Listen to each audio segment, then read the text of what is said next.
বেশি ভালোবাসলে মানুষ দুঃখ দেয় তার প্রতিদান।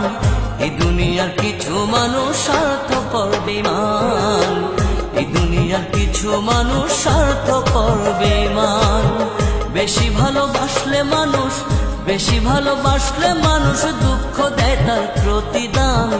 এই দুনিয়ার কিছু মানুষ স্বার্থপর বেঈমান। যদি জীবনে কখনো সাকসেস হতে পারি তাহলে ব্যর্থতার গল্প শোনাবো, আর যদি জীবনে কখনো সাকসেস না হতে পারি একটা জিনিস ভেবে মনকে সান্ত্বনা দিব, আমি আমার